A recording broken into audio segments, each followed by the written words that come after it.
Manchester. Here I am today, all a bit lonesome because our shell has got a little sniffle. Well, I'm not really on my own though, because we've got another full show for you, bursting at the brim.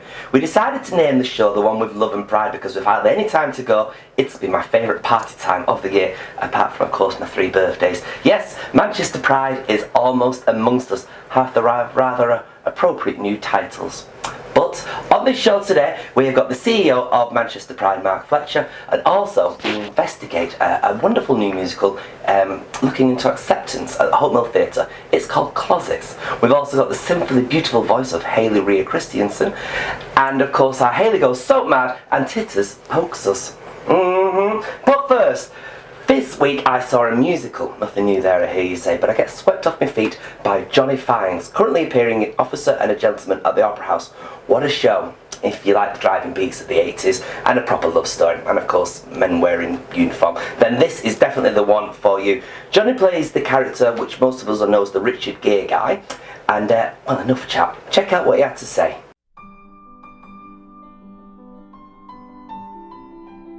So here we are with Mr. Jonny Fines, everybody. Are you up where you belong? Behind the bar, it's not bad, is it? It's alright, we could help ourselves and probably have a good time, but you must have been like knackered. It's not like an easy show, is it? It's not, it's full on. There's a lot of pressed up, sit up, singing, acting, all that kind of stuff. No. So you're the first person to play this part, are you? I am in the UK, yes. Wow, how does that feel? You know, stepping into Richard Gere's shoes, so yes. A bit of daunting task, but yeah, it's nice. There's a familiarity with the role, so people know what they're coming to get, and you know, it's all there for you. But, Richard Gere wishes he had your body, doesn't he? He wasn't bad, was he?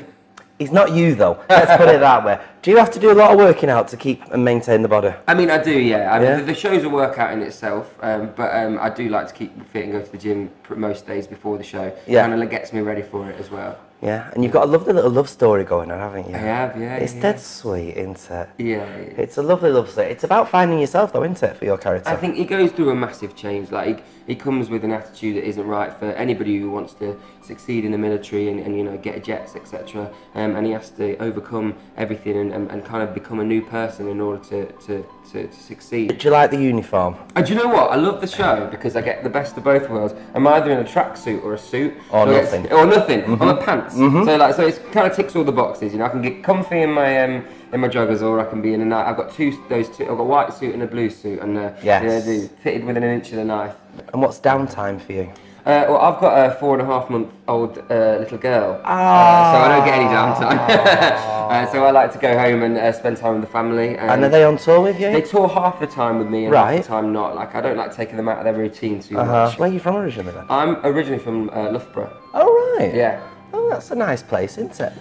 Never heard of it. It's near Leicester, East Midlands. Near Leicester, East Midlands. East Lovely, Midlands. Nice cheese in Leicester. You like the cheers when you come on? Do you know, like, it makes the shows, for us, we do it 8 times a week, and I think when you've got a good audience who are really going for it, it really does go, oh, it'll be a good one tonight. I almost gave the ending away then, but then I forgot that it's already been a film and a million people have seen it, haven't they? People are away, I think sometimes. It's the first time I've ever buttoned my lips and watched the ending of a show, everybody. It was everybody got up as soon as you came on. They do, yeah. It's just, I think... What's the power of that then? Why? I think it's because they've watched the journey that I and the rest of the characters have been on, and they're just, by that point, I think, because there's darkness in it as well, you know, it doesn't just have the happy time. You've been through a bit of dramatics with other characters. You're just desperate for them to be happy, and I think when they invest in you as a character and as an actress and an actor, and I think by the time they get there, you're like, oh, I just want them to be happy now, and you know, and that they get that at the end, and I think it's relief. We get a lot of, and we do think it's a journey. Like, we see people, I can only see about the first 4 rows. Right. And then when I do, I look out and I see men, ladies, you know, people in between. People in between, exactly, with tears rolling down their face. It is non-stop though. It is, and you see them and they're really like invested and go for it. Because it's kind of been billed as a jukebox musical for the 80s, but when you actually see it, it's got a lot more heart to it than what people would expect. And I think that's half the charm with getting people in, you know, because I think people go, oh, we'll have for a great night out, and we're going, it's got, you know, Bon Jovi, Alone, it's got all these big like jukebox musical numbers, and you go, that'd be a right laugh, won't it? And then they get there and they realise that they get taken on a story they weren't ready for, and I think, you know, and I think that helps, that people come and they go, oh, I'm just here for a good night out, and then they forget that the story does go dark at times, and you know, it is a journey. Because I think it's a story about anybody who starts on the wrong side of the tracks, and you know, some of them are lucky enough to get out, some of them aren't, and I think it could be anywhere really.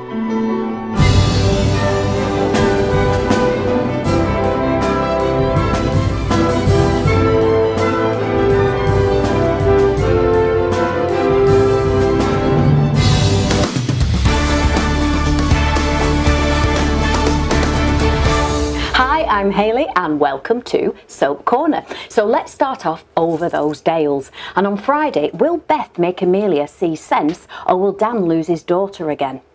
Matty feels uncomfortable when Abby suggests going back to his.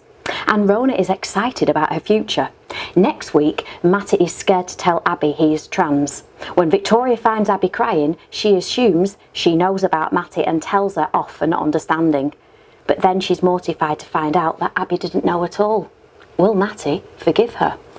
Now let's go across to those cobbles, and next week Sean will stop sleeping rough. Billy will step in when Sean's friend Carol gets attacked. On Friday, Lewis reappears, determined to win Audrey back. Lewis is now in prison as he's handed himself in to try and make amends. He also sends Gail £40,000 in a bid to make up for the money he stole from her, which, by the way, was 5 years ago. Can you believe that? 5 years ago. Now, next week, Audrey will secretly go and see him in prison. Also on Friday, Carla will accept Peter's offer over the factory, and next week, Sally will be wrong-footed when a mobile phone is actually hidden in the gutter of her house. Now, has she done the right thing, letting the police have it, or will this see her in jail? Right, that's it from me. I shall catch you next week from a very special location indeed. Bye! If you wanna be my And lover. that said, Pride is just around the corner. Well, literally. And one man has gone from being a spectator at this event to becoming CEO, which roughly translated stands for cuddling everyone. That's what I hope anyway. He's here to talk about what this year's Pride has in store. Everyone welcome Mr. Mark Fletcher. How are you? Well, should we save the cuddles until afterwards? Well, we'll have to because I'm dripping. I'm absolutely dripping like boom, boom. Now listen, Pride is here again. Yeah, it is, yeah. It's coming around fast. It comes round faster and faster every year, but we're dead excited. We've got lots to look forward to this year. A couple of surprises, but obviously. Oh, really? Yes. You're not going to tell us though, are you?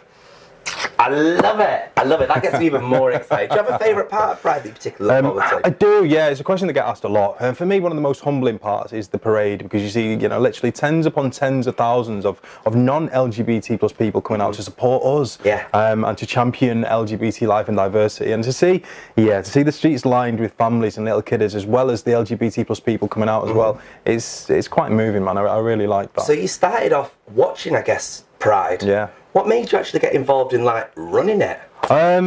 It was kind of by default. So I've been involved with Manchester Pride for years. Manchester Pride was one of my clients. Oh, right. Yeah, so I used to consult for sponsorship on the festival. I was brought in by many years ago by a former festival director, Claire Turner. Right. Back in 2004, I think it was. And then when my predecessor stepped down, I saw the situation that the charity was left in at that time, the disengagement with people, and I was really disillusioned with some of the work that had been done and the relationships that had not really been maintained. So I thought, I'll throw my ring, hat in the ring here and see. Do you find it bizarre that it started off as a book sale, and now it's like this massive thing that people from all around the world come and watch? I find a real sense of pride in it being like that, if I'm honest. Obviously everything has its origin, and it started off the way it had to start off then. As to where we've got now, it just shows how far we've come in the fight for equality. Still a long way to go though. It's great though, isn't it? It really is good. And do you have a particular fond memory of when you were attending one of the Prides? Ooh, wow. I've got so many memories. That we can mention. Yeah, I know, right? Well, I was, there's so many memories, but for the majority of the time that I was attending, I was working on it. So beforehand, I think that, I can remember maybe 2 festivals I'd been to before I was involved with them.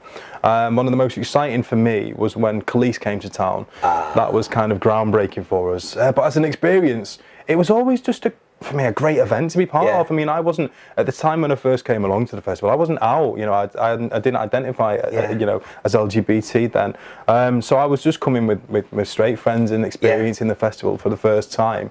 And I just thought it was pretty awesome. I had no idea what was to come for me and my sexuality, let alone me and my job in a few years' time. So what makes a good party for you then?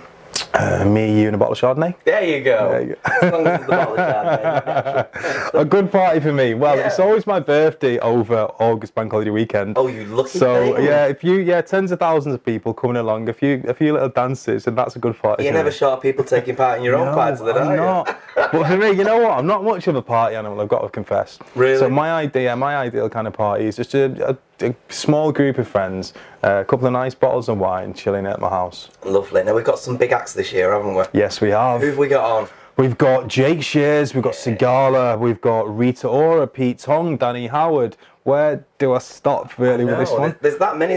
Do you get to see all the acts? Yeah. Yes. No, I don't. No. There's so many different appointments and meetings that I have, and interview requests that I have across the weekend. So I'm full on working. So I oversee, whilst I'm not hands-on in terms of event management, we have an event management team. I have to make decisions. I have to make sure that strategy is being implemented, and I have to go out there and make sure that everybody's having a great time as well. So I'm around and about for most of the weekend. I do get a chance to sit down and have a couple of shows. So you're almost like the shepherd of the event then, really. That's exactly, that's one way to put it. We'll have that. We'll write that down. Shepherd of the event. There we go. So it's going from strength to strength. It's getting better and bigger and better. What's next? Well, we shall see what's next. This year is a pretty special year for us because we're no longer able to deliver the event in the footprint that we have in this year. So 2018 will be the last time for us to party and celebrate in our car parks the way that we know them now. But not last time to celebrate. Never the last time to celebrate. That's what's important, it is, but what is most important actually is to, just to be clear on that one, we're not moving away from the gay village. Right. It just means that those two spaces will be lost. So next year we'll have to deliver something different. We're going to ask our audience, ask LGBT people in Manchester, what do you want from the festival? Then we'll come up with some new. We'll come up with some new We all solutions. like new clothes, don't we? Wow, we do. Like a bit of new cement, please. And thank you. Well, listen, thank you so much for coming in today. It really is lovely to speak to you, and thanks for coming onto our show. It's been my pleasure. pleasure. First time, I hope of many times. And I'm hoping not the last. Well, that's it for part 1. So much to come on Tuesday. And don't forget, next Thursday, we come to you from the Spice Girls exhibition. Yes, we are going Spice Mad in the 90s sense, not in the modern sense, because that just wouldn't be good. Anyway, we'll see you then. Ta-ra!